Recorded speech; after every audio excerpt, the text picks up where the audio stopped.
శ్రీ కడియం శ్రీహరి గారిని మాట్లాడవలసిందిగా కోరుతున్నాను.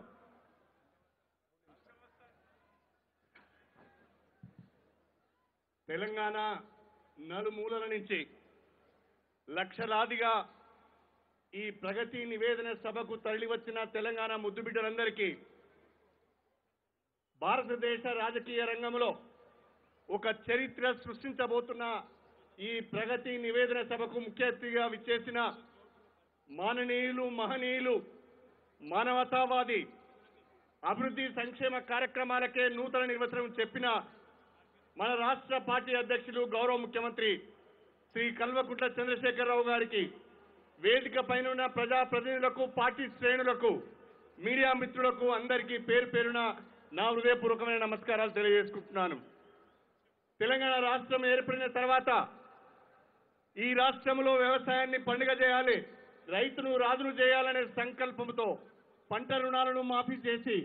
ఉచిత విద్యుత్తును 24 గంటలు వ్యవసాయ రంగానికి అందించి, ఎరువులు విత్తనాలను అందుబాటులోకి తీసుకువచ్చి, నీటి తీర్మాను రద్దు చేసి, రైతు బంధు కార్యక్రమం, రైతు బీమా కార్యక్రమాల ద్వారా రైతుకు అండగా నిలిచిన కేసీఆర్ కు అండగా ఉండాలని తెలంగాణ 31 జిల్లాల నుండి వేలాది ట్రాక్టర్లలో లక్షలాదిగా తరలివచ్చిన మా రైతన్నలందరికీ కూడా నా వందనం తెలియజేస్తున్నాను. ఈనాడు 4 సంవత్సరాల 3 మాసాలలో తెలంగాణ రాష్ట్రం ఏర్పడి 4 సంవత్సరాల 3 మాసాలు కావస్తున్న ఈ సందర్భంగా దేశానికి ఆదర్శవంతంగా అనేక అభివృద్ధి సంక్షేమ కార్యక్రమాలకు రూపకల్పన చేసి, వాటిని అమలు చేసి, ప్రజల యొక్క ఉపయోగంలోకి తీసుకువచ్చి, ఇవాళ దేశ ప్రజల దృష్టిని ఆకర్షించే స్థాయికి మనం ఎదగగలిగామంటే అది మన ముఖ్యమంత్రి కేసీఆర్ గారి పరిపాలనా దక్షతకు నిదర్శనం అని చెప్పి నేను మీ అందరికీ సవినయంగా తెలియజేసుకుంటున్నాను. నూతనంగా ఏర్పడిన రాష్ట్రం అనేక ఒడిదుడుకులను ఎదుర్కొని, అనేక కష్టాలను, బాధలను ఎదుర్కొని ఈనాడు ఈ స్థాయికి రాగలిగినామంటే అది మన ముఖ్యమంత్రి గారి యొక్క గొప్పతనం అని చెప్పి మీ అందరికీ సవినయంగా తెలియజేసుకుంటున్నాను. తెలంగాణ ప్రజల బాధలు తెలిసిన వ్యక్తి, తెలంగాణ రైతన్న గోస తెలిసిన వ్యక్తి, ఈ తెలంగాణను అన్ని రకాలుగా అభివృద్ధి చేయాలని ఆలోచన చేసి ఇవాళ మిషన్ భగీరథ లాంటి కార్యక్రమాలు, మిషన్ కాకతీయ లాంటి కార్యక్రమాలు, హరితహారం లాంటి కార్యక్రమాలు, 3.5 కోట్ల తెలంగాణ ప్రజల యొక్క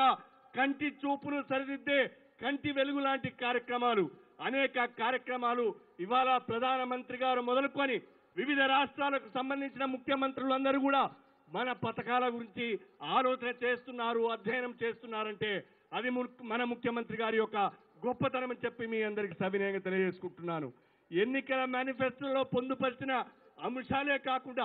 ఎన్నికల మేనిఫెస్టోను 100% అమలు చేసి, ఎన్నికల మేనిఫెస్టోలో లేని అనేక అంశాలు, ఇవాళ ఒక కళ్యాణ లక్ష్మి, ఇవాళ ఒక కేసీఆర్ కిట్టు, ఒక అమ్మ ఒడి, ఒక పరమపదము, అదేవిధంగా ఇవాళ హెల్త్ అండ్ హైజీన్ కిట్స్, పేద బడుగు బలహీన వర్గాల బిడ్డలందరికీ కూడా నాణ్యమైన విద్య అందించడానికి 100ల సంఖ్యలో గురుకులాలను ఏర్పాటు చేసి, ఇవాళ ఒక అవినీతి అక్రమాలకు తావు లేకుండా నీతి నిజాయితీతో పరిపాలన అందిస్తున్న మన ముఖ్యమంత్రి మనందరం కూడా గట్టిగా చప్పట్లతోని అభినందనలు తెలియజేయాలని చెప్పి నేను మీ అందరిని కూడా కోరుతున్నాను. ఇవాళ ఈ ప్రగతి నివేదన సభ ద్వారా 4 సంవత్సరాల 3 మాసాలలో ఈ రాష్ట్రంలో ఏ రకమైన అభివృద్ధి సంక్షేమ కార్యక్రమాలు చేశామో మీ అందరికీ, తద్వారా తెలంగాణ ప్రజలకు కూడా వివరించి, రాబోయే రోజులలో కూడా తెలంగాణ రాష్ట్రం భారతదేశంలో అభివృద్ధి సంక్షేమ కార్యక్రమాల అమలులో దేశంలో అగ్రభాగాలు నిలబడాలంటే మరొక్కసారి మీరు నిండు మనసుతో మన కేసీఆర్ నాయకత్వాన్ని బలపరచాలని కోరుకుంటూ మీ అందరి దగ్గర సెలవు తీసుకుంటున్నాను. జై తెలంగాణ.